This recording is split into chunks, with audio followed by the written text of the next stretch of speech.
Hi, this is a video with a couple of clips from recent streams that I thought I would quickly put together so everyone out there who's working on a deck builder can see these very common problems that I see with games of this type.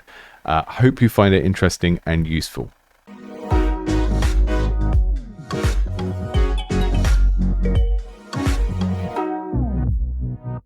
So there are some tooltips in this game, but they're not at the places where I need them. I don't know what any of these choices mean because I don't know what these icons mean yet. And that's not because I need a tutorial. It's because you do not have the tooltips in the places where I actually need them in the game. The game is very, very beautiful. The interface here looks like it's been done by a professional specialist who makes game interfaces. And the thing that baffles me so much is if there is someone on your team who is capable of doing all of that stuff to that degree, why don't they understand what it's for? When I see an interface that's as beautifully designed as this, I think, okay, either this is made by one developer that really understands how to draw UI, or they've got a specialist in to make the UI for them. How can someone be this good at designing the visual style of an interface in a game and not understand that I need to know what these symbols mean on this screen? Avoid the void.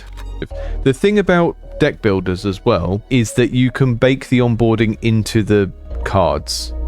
There's a reason why in Slay the Spire you start off with a deck that's like mostly the same basic attack and defense cards and then maybe one other special card per character. Firstly, it makes it more fun to upgrade your deck because you're going away from this very generic thing into something more specialized as you build the deck, but it also helps you to onboard a new player into a game by keeping the initial options simple, or to re-onboard a player that has lapsed, or even just like you've just played a game, you failed, you switch character, you need to relearn how to use this other character because you've been playing as a different character, and the game is making it easier for you because you only start with 2 or 3 types of card.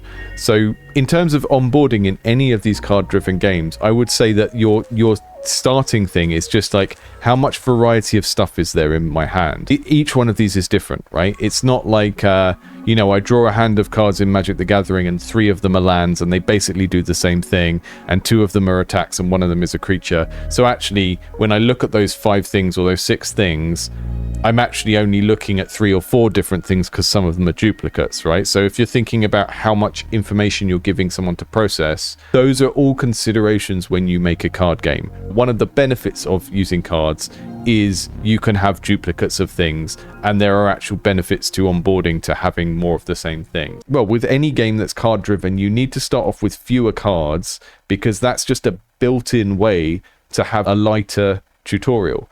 And I don't think we necessarily needed all of those characters popping up on screen telling us stuff and explaining the story and gradually introducing concepts if we built the deck builder properly. Because a deck builder that is done right doesn't need tutorialization, because the tutorialization is the fact that you build your deck gradually and you don't start off with an overwhelming variety of stuff. A particularly bad problem here because this game is trying to go for like a more cutesy casual market, and that means that it just needs to be much more intuitive and not overwhelm you with variety.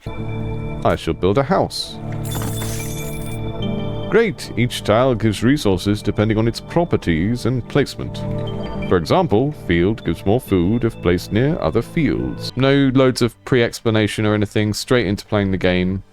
That's what I want, especially if it's a game with cards, because cards communicate to me that this is a game about game and not a game about story. I'm happy to play games about story.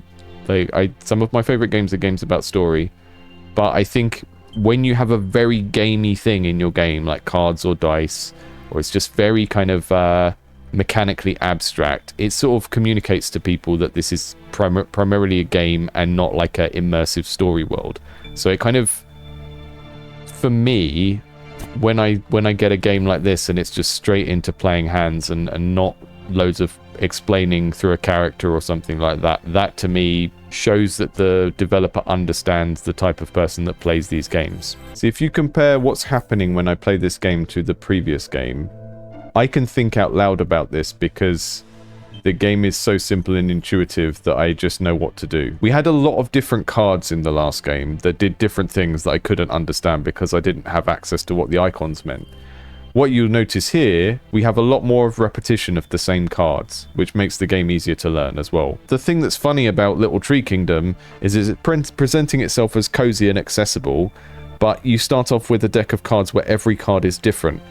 And from like an accessibility point of view, that's not a good way to start that game. What I would have done if I was building Little Tree Kingdom is I would start the player off with like 6 cards that just build branches and a couple of cards that put things on branches. This is an ad for my Patreon. You wouldn't see this ad on my Patreon, cause it wouldn't make any sense for me to advertise my Patreon on the Patreon. I don't wanna run a sponsorship for a product I don't like, and I don't like that many things. I'm not selling VPN, no I don't like that many things. I'm not selling underwear, so if you don't like this song, you can go over there. Patreon.com/Indie Game Clinic. There's a lot of things I would do with the visual design of this that I think might be improvements, but I kind of like the way it's presented, the fact that it's presented as if you are engaging with the world entirely through computers. I think that's neat, but I'm kind of tempted to just screenshot the game and go around and clip lots of stuff and change the color of certain things, because I think the way that color is used is losing the benefit of color. And examples would be like this whole area up here is red in this text, and that means the thing that you really need to focus on out of all of that is not standing out because there's no neutral color, right? So because you've got no neutral color, the red is not doing its job of drawing attention and saying, hey, look at this red thing, because it's now an area of red rather than like an area of information where some of it is red. And I think the card layouts have the same problem. I think doing the same thing over here where all of this information about RAM is in yellow rather than just select bits like the icon and the color and the number, all of that, because if you had a neutral color for some of this stuff, it would just make the whole thing a lot easier to visually read.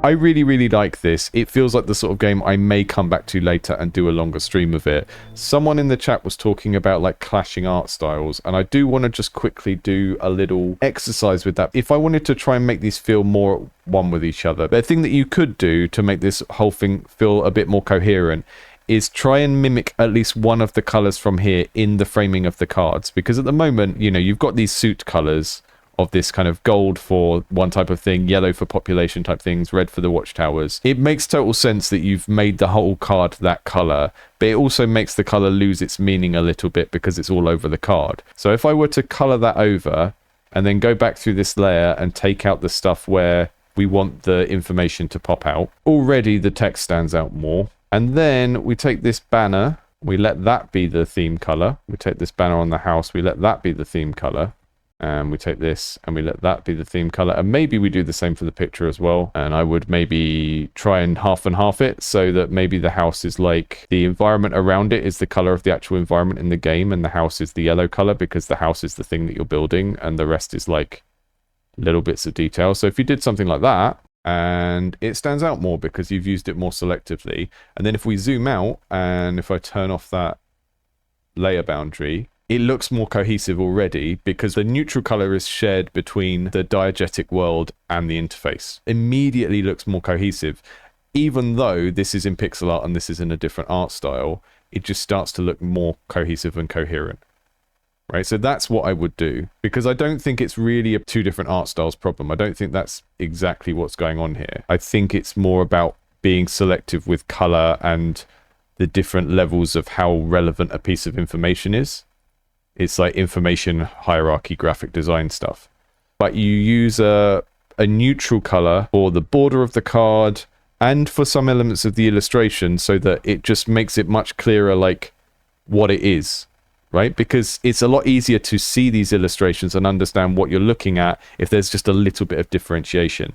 The way I've done it here, you could do it different ways, but the way I've done it here is this color is representing a function. So then if we go through and we say, okay, we're going to make this food icon orange as well. One small problem is all of your icons are gray. Because of that, you're missing out like a way of using color to convey information. All of that kind of stuff. That's what I would do. I don't think it's necessarily about getting rid of the pixel art. The other thing is, you know, you have to think about where the project currently is. This is very different from just like pie in the sky, blue sky thinking, like, how would I totally redo this thing? Small, high value tweaks to the assets that are already in the game, rather than like redoing everything in a new style. And there may be situations where redoing everything in a new style is the best way to go, but I want to focus on solutions that people are more likely to actually get use of. Suggesting a change that they're more likely to do because it doesn't require like changing everything is kind of more in the wheelhouse of what I'm looking to do here. Thank you for watching. This channel is Patreon supported. If you go over to patreon.com/indie game clinic, you can get access to our Discord, a bunch of perks like the regular community playtesting that I do that's just for members of the Discord, and other stuff like early access to my game design videos and the scripts for those videos and all sorts of stuff like that. If you want more on deck builders, I also have a video essay about the history of the genre that's going to pop up here in a minute that you can click on and go and watch. It's one of my older videos. I probably need to redo it at some point and do like an updated version with nicer sound and camera and stuff. But if you're kind of just getting into that genre and you don't have a grounding in like the board game type deck builders and stuff, that might be an interesting thing for you to go and watch. So thanks for watching, and like and subscribe if you haven't already.